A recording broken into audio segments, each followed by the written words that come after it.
안녕하세요.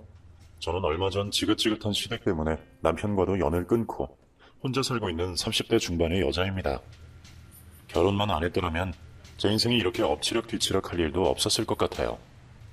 결혼이라는 게 사람과 사람의 만남이 아닌 집안과 집안의 만남이라는 걸 결혼 후에 더 뼈저리게 깨닫고 혼자 사는 길을 택하게 되었습니다.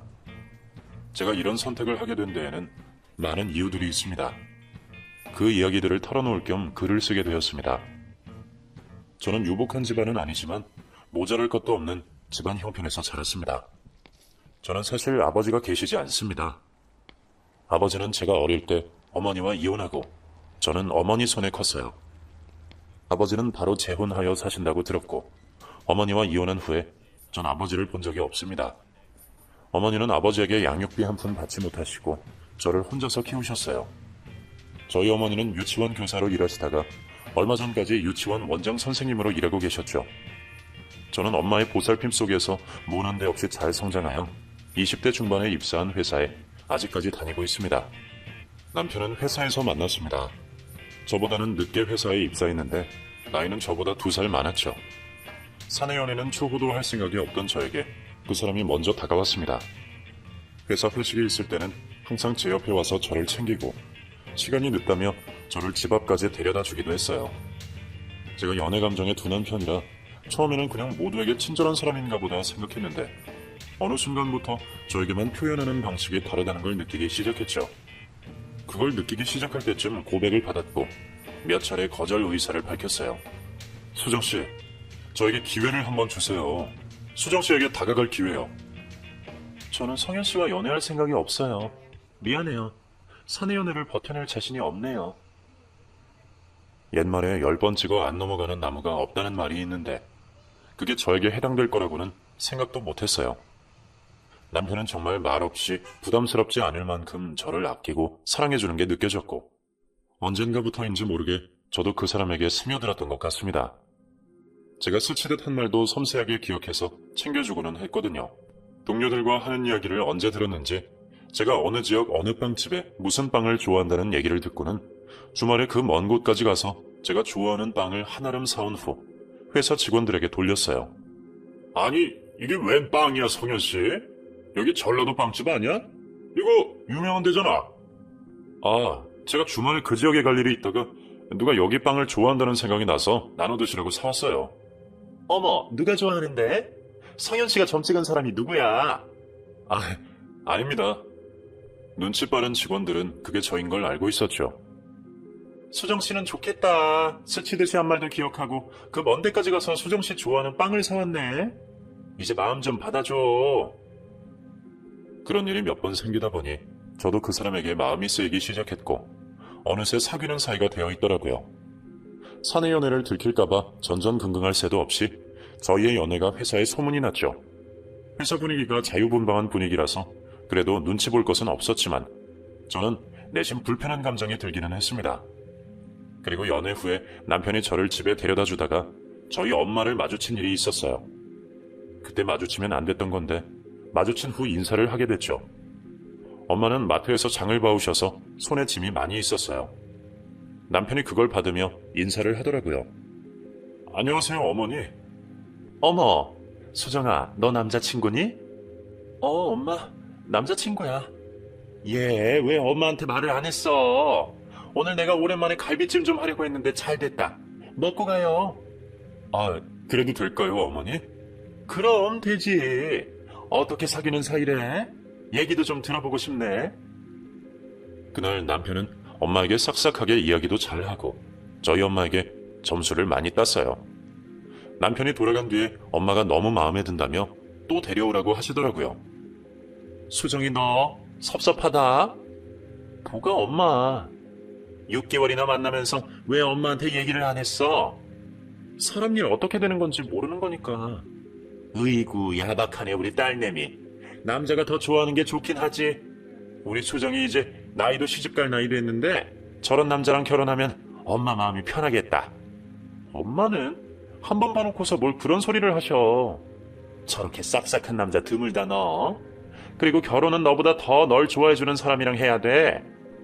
엄마가 그렇게 마음에 들어 하시니 제 기분도 덩달아 좋아지더라고요. 엄마는 저의 전부였어요. 3개월을 남편과 연애 후에 저도 남편 댁에 인사를 드리러 갔습니다. 시어머니는 다짜고짜 저에게 부모님이 두 분 다 계시냐고 물으셨어요. 부모님은 뭐 하는 분이신가? 아, 예. 아버지는 안 계시고 어머니는 유치원 원장님이세요. 어이구, 아버지가 안 계셔? 왜? 무리한 질문일 수도 있는데 궁금하실 수 있겠다 싶어서 어떻게 말씀드려야 고민하던 차에 남편이 말을 가로채더라고요. 아, 엄마는 뭘 그런 걸 물으세요.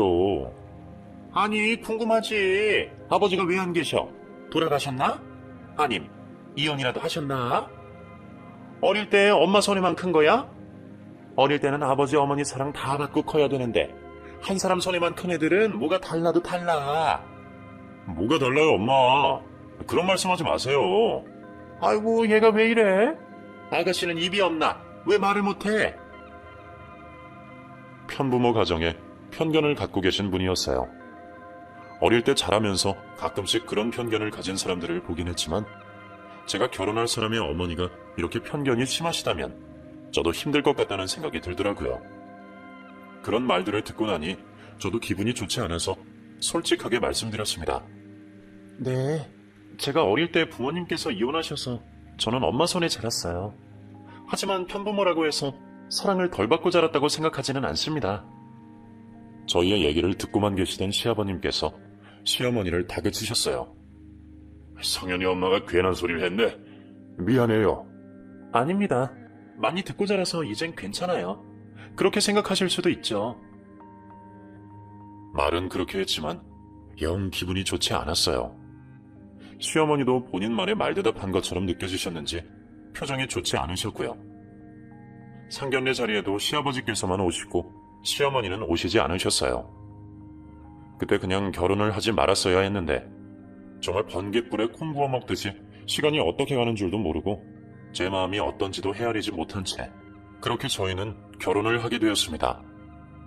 결혼식에서 혼주석에 혼자 계시던 저희 엄마를 보고 왜 그렇게 눈물이 나던지 엄마도 울음을 억지로 참고 계시더라고요. 반면에 시어머니는 계속 결혼식 내내 못마땅한 표정을 짓고 계셨습니다.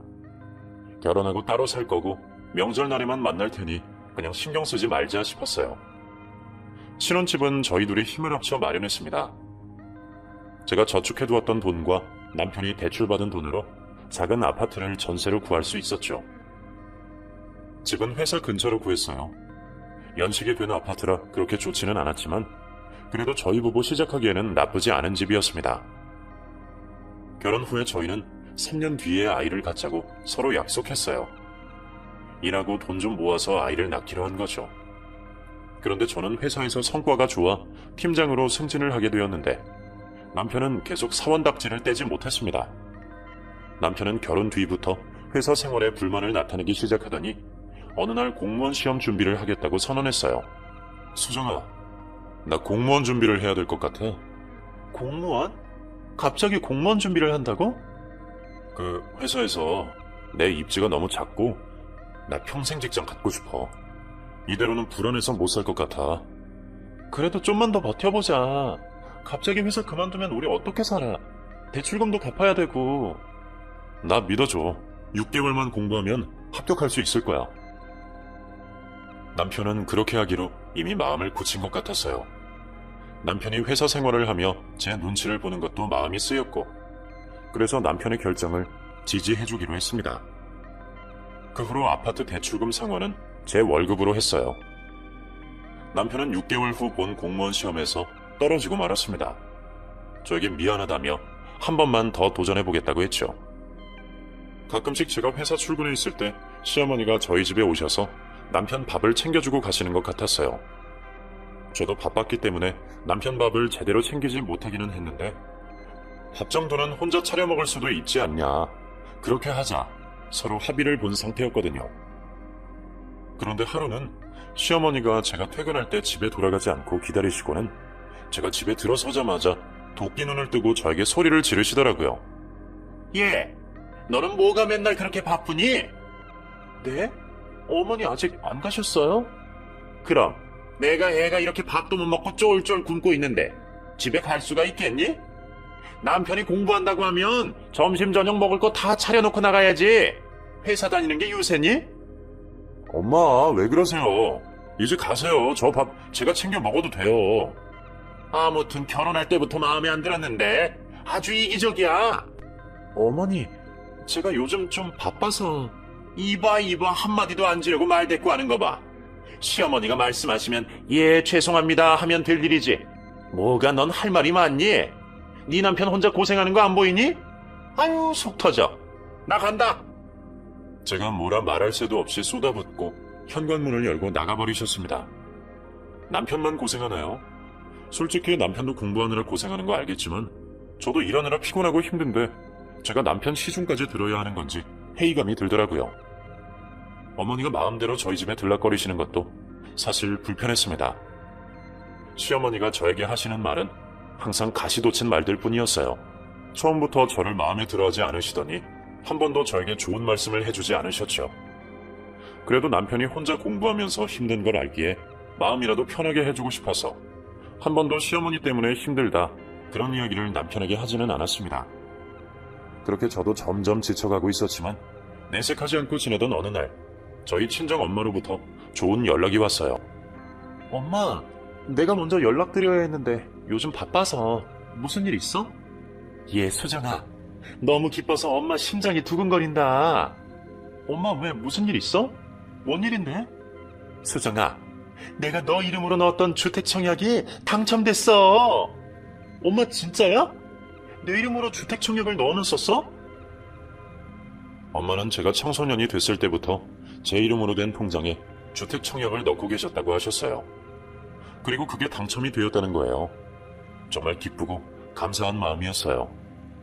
앞으로 전셋집 전전하며 살 걱정 안 해도 된다고 생각하니 날아갈 듯이 기뻤습니다. 위치도 아주 좋았어요. 이 소식을 듣고 나니 모든 시름이 날아가는 기분이 들었어요. 남편에게 얘기했더니 남편도 기뻐하더라고요. 그럴 만도 하죠.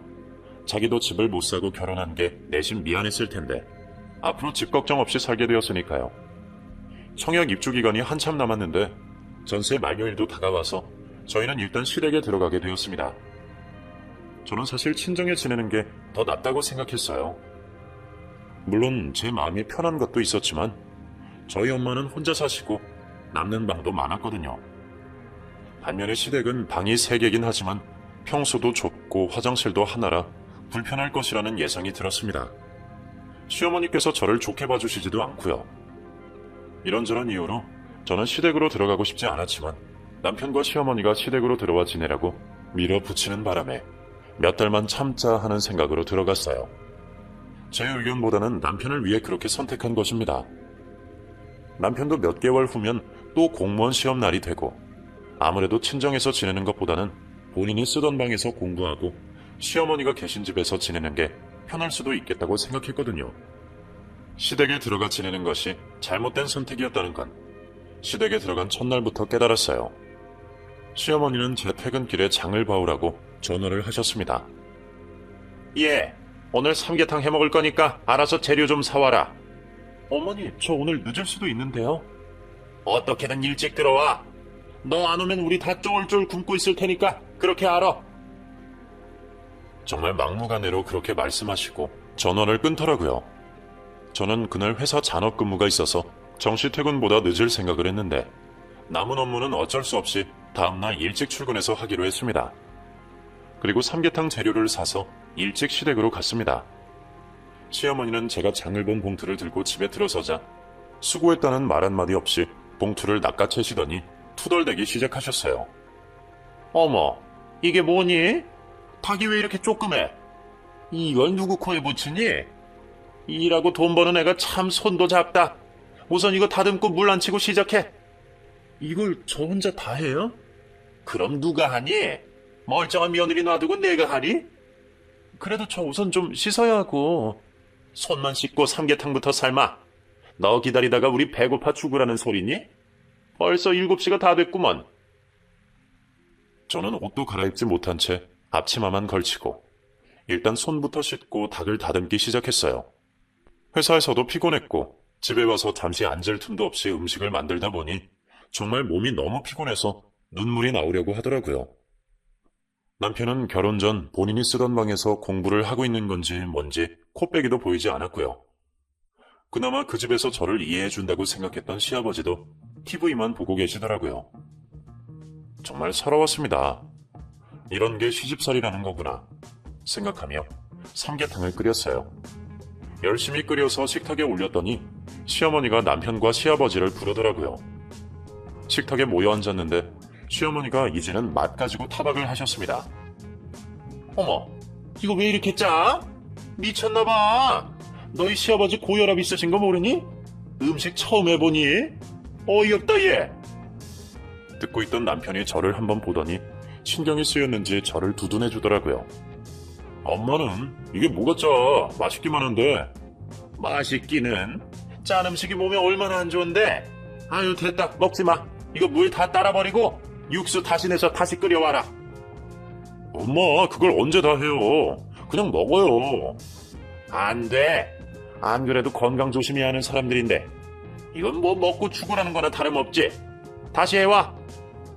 저는 아무 말 없이 삼계탕을 다시 끓였어요. 뭐라고 반박할 의지조차 생기지 않더라고요.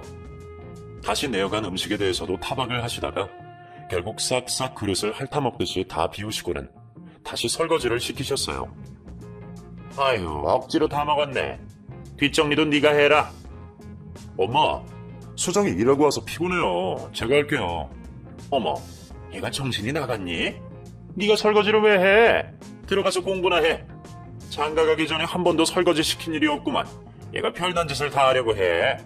얼른 들어가. 남편이 미안했는지 본인이 하겠다고 하자 시어머니가 승질을 내시더라고요. 엄마, 그래도 수정이 음식하느라 고생했는데 설거지는 제가 해야죠. 너 좀 있으면 시험이야. 얼른 들어가. 얘 며느리, 너 설거지 못하는 거 아니지? 네 남편 시키기만 해라. 뼈다귀는 일반 쓰레기에 버리고 아들 빨리 들어가. 저는 아무 대꾸도 하지 못하고 그저 기운이 쫙 빠져서 정신도 몽롱해질 지경이었어요. 시어머니는 시아버지와 산책을 나가시더라고요. 아우 배부르다. 여보 우리 산책이나 나갔다 와요. 남편은 방으로 들어가 버렸고 저 혼자 부엌에 남아 설거지하고 음식물 분유하고 그러다 보니 힘이 쭉 빠져서 저도 모르게 고무장갑을 낀 채로 한참을 멍하니 앉아 있었어요. 내가 지금 뭐 하는 건가 한심한 생각이 들더라고요.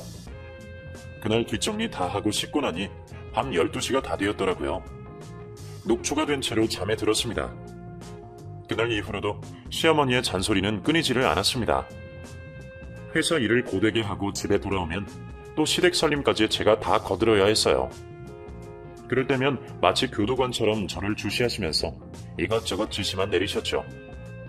그리고 꼭 못 배워 먹었다는 소리를 하셨어요. 시집을 보내려면 일단 기본적인 건 갖춰서 보내야지. 이렇게 살림을 못하니 역시 엄마 손에만 크내려 티가 난다니까. 그런 말씀을 하실 때면 정말 말 한마디 한마디가 제 심장에 콕콕 박히는 것 같았어요. 친정엄마에게 전화해서 하소연을 하고 싶어도 괜히 걱정하실까봐 속으로 혼자 꾹꾹 눌러 참았습니다. 주말에는 운전해서 두 분 모임이 있다는 곳까지 모셔다 드려야 했고 저는 정말 쉬는 날이 없었습니다. 그러다 보니 저희 친정엄마에게 전화할 정신도 없이 지냈던 것 같네요. 그게 지금 와서 너무 후회되고 천초에 한이 됩니다. 남편 시험이 2주 정도 남은 어느 날이었습니다. 오랜만에 저희 친정엄마에게 전화를 걸었는데 받지 않으시는 거예요. 제 전화를 안 받을 분이 아닌데 이상하다 싶었어요. 하루 종일 전화를 받지 않으셔서 걱정하고 내일 당장 가봐야겠다고 생각하고 있었는데 그날 밤에 경찰에게 전화가 왔어요. 김영희님 따님 분이시죠? 예, 그런데요? 김영희님이 돌아가신 채로 집에서 발견되셨습니다. 땡땡병원으로 이송했는데 와보셔야 할 것 같아요. 정말 믿을 수 없는 소리를 들었기 때문에 현실감이 느껴지지 않았어요. 누구 다른 사람 얘기를 듣는 것 같았고요. 저희 엄마가 왜 죽어요? 우선 사인은 심장마비로 보입니다. 얼른 와보세요. 그렇게 전화가 끊겼고 저는 허둥지둥 차키를 들고 집 밖으로 나갔어요. 시어머니가 야밤에 어딜 가냐고 묻더라고요. 저는 이 믿을 수 없는 소식을 알려야겠다고 생각해서 시어머니에게 말했습니다. 저희 엄마가 돌아가셨대요. 뭐? 갑자기 왜? 모르겠어요. 가봐야 될 것 같아요. 저도 지금 못 믿겠어요. 그건 뭐 보이스피싱 그런 거 아니야? 애가 바보 같아서 또 당하는가 보구만. 가지마. 지금 그게 하실 말씀이에요? 얘 눈 부릅뜬 거 봐. 지금 시어머니랑 싸우자는 거니? 저는 더는 듣기 싫어서 시어머니를 뿌리치고 제 차에 타서 병원으로 향했어요. 가는 내내 손이 부들부들 떨렸지만 정신을 꽉 붙잡고 아닐 거라고 생각했습니다. 우리 엄마가 아닐 거라고요. 병원에 도착했더니 유치원 교사들이 모여 있더라고요. 수정씨, 어떡해. 저희 엄마 아니죠? 이게 갑자기 무슨 일이에요? 원장님이 며칠 동안 연락도 없으시고 출근도 안 하셔서 찾아가 봤더니 침대 밑에 쓰러져 계시더라고요. 엄마 죽은 거 아니죠? 아니잖아요. 이틀 만에 발견되셨어.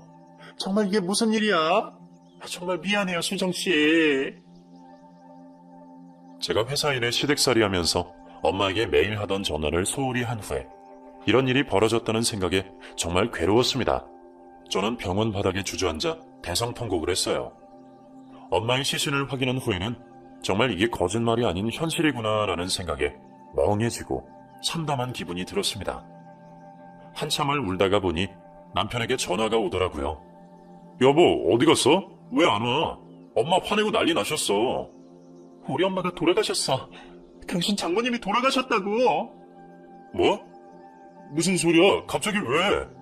빨리 와. 장례식 치러야 할 것 같아.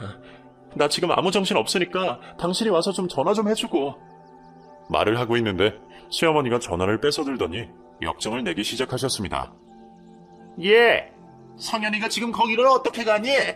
이제 며칠 후면 시험 보는데 그런 데 갔다가 애군이라도 끼면 어떻게 하라고? 너 혼자 잘 해결하고 와. 우린 못 가. 어머니, 그게 지금 하실 말씀이세요? 아무튼 우린 못 가니까 알아서 잘 해결하고 마음 잘 추스려라. 끊는다. 아참, 거기 3일만 있으면 되지? 김장하려고 배추 사놨는데 저걸 어쩌냐? 일단 올 때까지 기다릴 테니까 잘하고. 저희 어머니의 죽음보다 김장이 더 중요한 것처럼 말씀하셨어요. 저희 어머니의 죽음보다 김장과 본인 아들의 시험이 더 중요하다는 시어머니의 태도에 정말 질려버렸습니다. 누가 보면 사시 시험이라도 보는 줄 알았을 거예요. 물론 공무원 시험도 중요한 시험이긴 하지만 사돈이 돌아가셨는데 어떻게 지나가던 쥐새끼가 죽은 것보다도 관심 없는 태도를 보일 수 있는지 사람이 맞는지 의심이 될 정도였어요. 저는 유치원 선생님들의 도움으로 장례식을 치렀습니다. 제가 다니는 회사 직원분들도 오셨는데 남편은 왜 안 보이냐고 묻더라고요. 뭐라 할 말이 없었어요. 정말 창피했고 허무한 기분이 들었습니다. 남편도 시댁도 이제 결혼으로 인해 저희 가족이 된 거잖아요. 이렇게 힘든 일이 생겼는데 가족인 저를 가족 취급하고 있지 않았다는 거죠. 자신의 자식 걱정이 더 되셨던 거예요. 장모님이 돌아가셨는데 오지 않는 사위에 대해 들어본 일도 없는데 그 일을 제가 겪고 있으니 정말 끔찍했습니다. 그간 참고 살아왔던 시댁살이가 떠오르면서 이가 바득바득 갈렸어요. 장례식장에 있으면서 저는 마음 정리가 됐던 것 같아요. 엄마를 잃은 슬픔에 정신을 놓다가도 시댁을 생각하면 현실감이 들면서 더 이상 그 사람들과 가족의 연을 맺을 수 없다는 생각이 들었습니다. 장례를 치른 지 3일이 되었고 발인 날 아침이 되었어요. 저희 엄마가 예전에 지나가는 말로 하신 말씀 때문에 수목장을 지내려고 생각했습니다. 수정아, 엄마가 나중에 죽으면 엄마는 수목장 해줘라. 엄마는 무슨 그런 소리를 벌써 해. 사람 일 모르는 거야. 엄마는 공기 좋은 곳에 수목장 해줘. 엄마가 나무가 돼서 널 지켜준다고 생각해.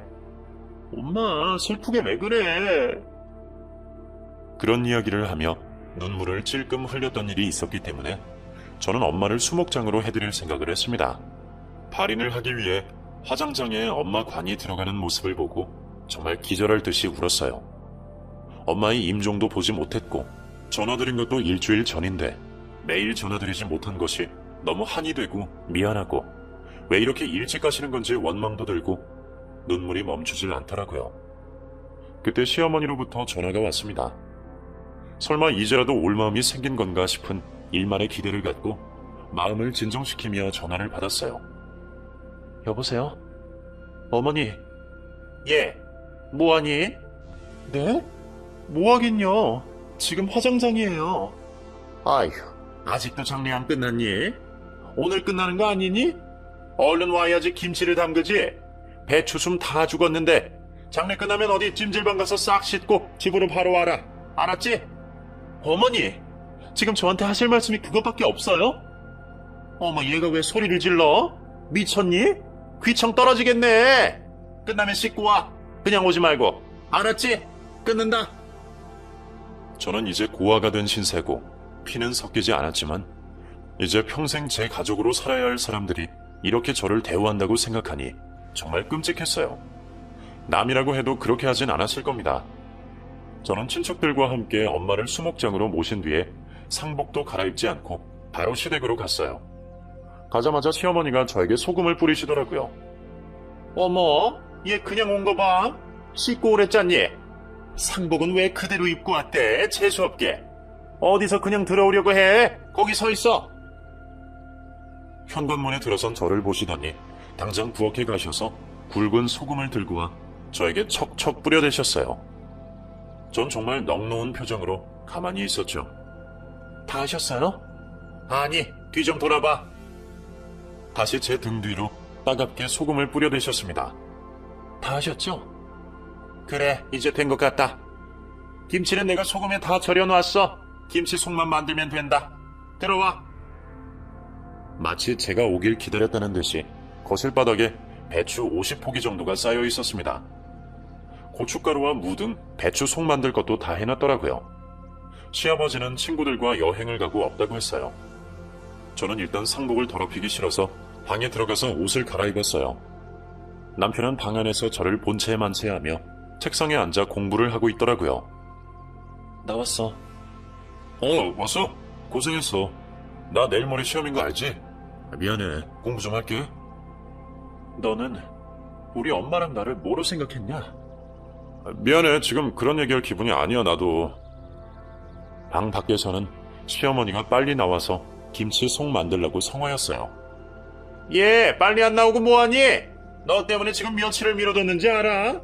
빨리 나와! 저는 나가자마자 시어머니를 노려봤어요. 그리고 정말 제정신이 아니었어요. 이 집안과 연을 끊어야겠다는 생각과 이 집 인간들은 인간도 아니라는 생각이 동시에 들었습니다. 제가 정말 무슨 노예도 아니고 그동안 너무 참고 살아왔다는 각성이 들면서 저는 팔짱 끼고 저를 노려보고 있는 시어머니에게 척척 다가갔어요. 그리고 시어머니 발밑에 있던 고춧가루를 집어다가 남편에게 가서 뿌렸습니다. 뭐 하는 거야? 어머, 제가 왜 저래? 너 미쳤니?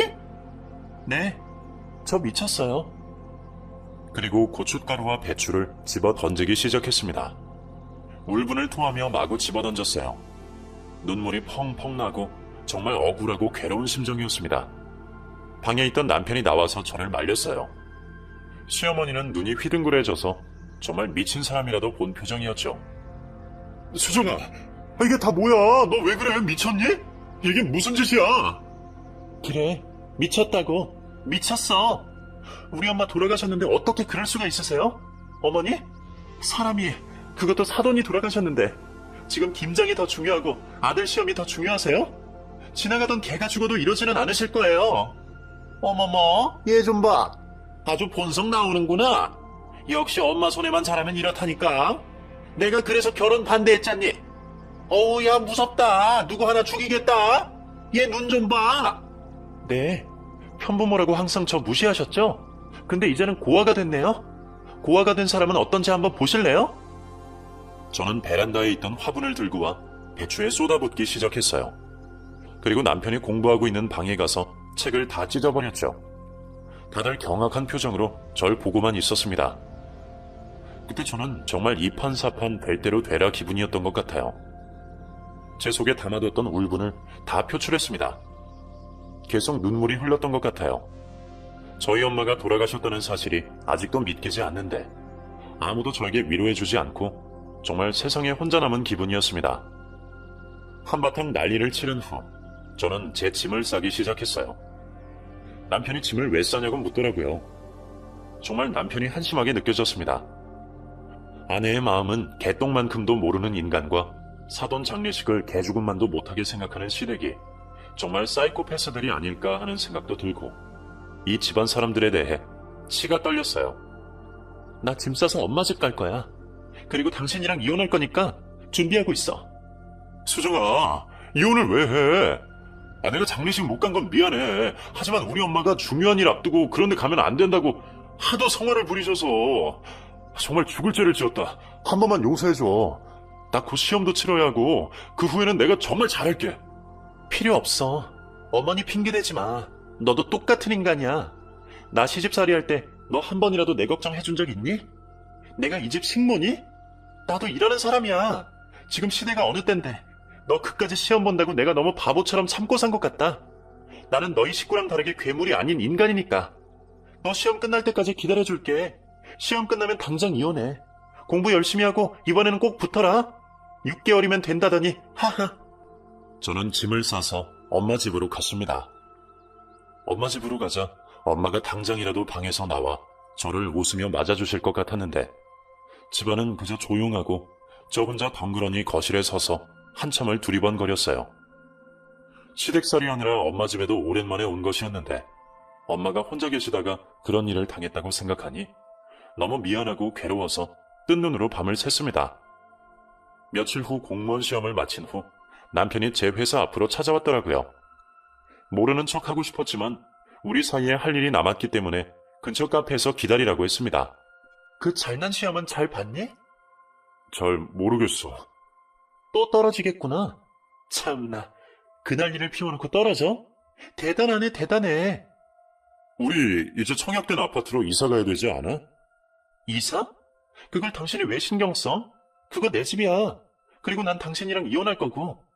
수정아, 정말 미안해. 이혼은 다시 생각해줘. 뭘 다시 생각해? 난 너네 집 사람들, 너 정말 오만정이 다 떨어졌어. 너랑 더 이상 못 살아. 알잖아. 난 너 없이 못 살아. 제발 용서해줘. 아이고, 이제 와서? 됐어. 가증스럽다, 진짜. 합의 이혼해줄 때 그냥 해. 소송 가면 너 아주 탈탈 털리게 만들 테니까. 난 바빠서 들어가 볼게. 넌 시간 많지? 백수잖아. 동네 구경이나 하다가. 간다. 수정아, 잠깐만. 이거. 남편이 제가 좋아했던 빵집에 빵을 사왔더라고요. 제가 섬세한 사람이라고 생각하고 그 남자에게 넘어가게 했던 그 빵이요. 정말 장난하나 싶은 생각이 들었어요. 저는 빵을 꺼내서 남편의 얼굴에 꾹 눌렀습니다. 수정아! 너 지금 엄청난 착각 속에 있는 것 같은데? 미친, 내가 이 빵 때문에 너랑 결혼해서 인생 말아먹었는데 이 빵 쪼가리 하나 사왔다고 내 맘이 풀릴 줄 알았니? 당장 이혼 서류 보낼 테니까 준비나 하고 있어. 그 잘난 너희 어머니는 잘 계시니? 며칠 후에는 남편이 어머니를 모시고 제 친정 앞으로 찾아왔더라고요. 이제 저희 어머니가 돌아가시고 저에게 많은 재산도 생겼고 그걸 노리고 본인들 편하게 살려고 수작 부리는 게 눈에 훤히 보였어요. 더 이상 참고 넘어갈 제가 아니었습니다. 세아가 잘 지냈니? 얼굴이 수척하구나. 세아가요? 세아가? 저 이제 이혼할 건데요. 그렇게 다정하게 저한테 세아가라고 부르시는 소리를 이혼할 때 되어서야 됐네요. 맨날 야, 얘 이렇게 부르셨잖아요. 세아가, 내가 가만히 생각해보니 내 죄가 너무 큰 것 같구나. 정말 미안하다. 내가 못 배워먹어서 그렇게 너를 나쁘게 대하고. 그리고요?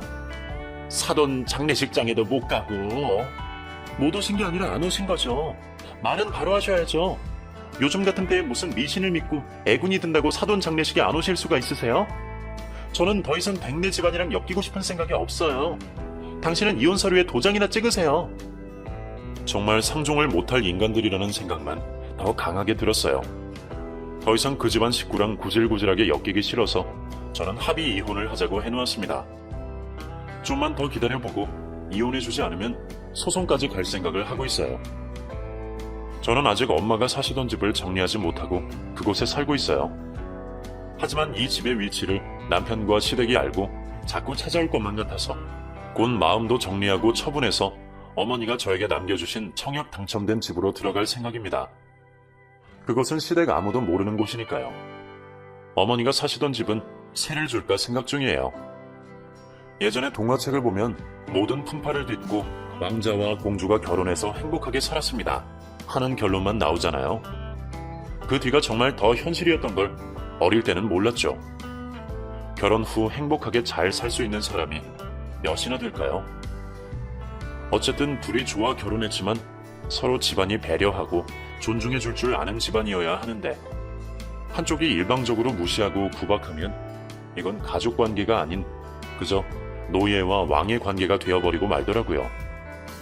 바보같이 당하고만 살았던 제 세월을 누가 보상해 줄까요? 저는 하나뿐인 어머니도 잃고 새로 만들게 되었다고 생각했던 남편도 잃고 이제는 혼자가 되어버렸습니다.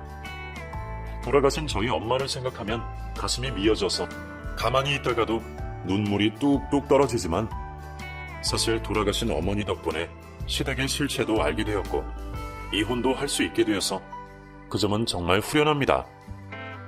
엄마가 미리 저에게 도망가라고 그렇게 해주시고 돌아가신 것 같다는 생각도 들고 엄마 생각하면 마음이 복잡해져요.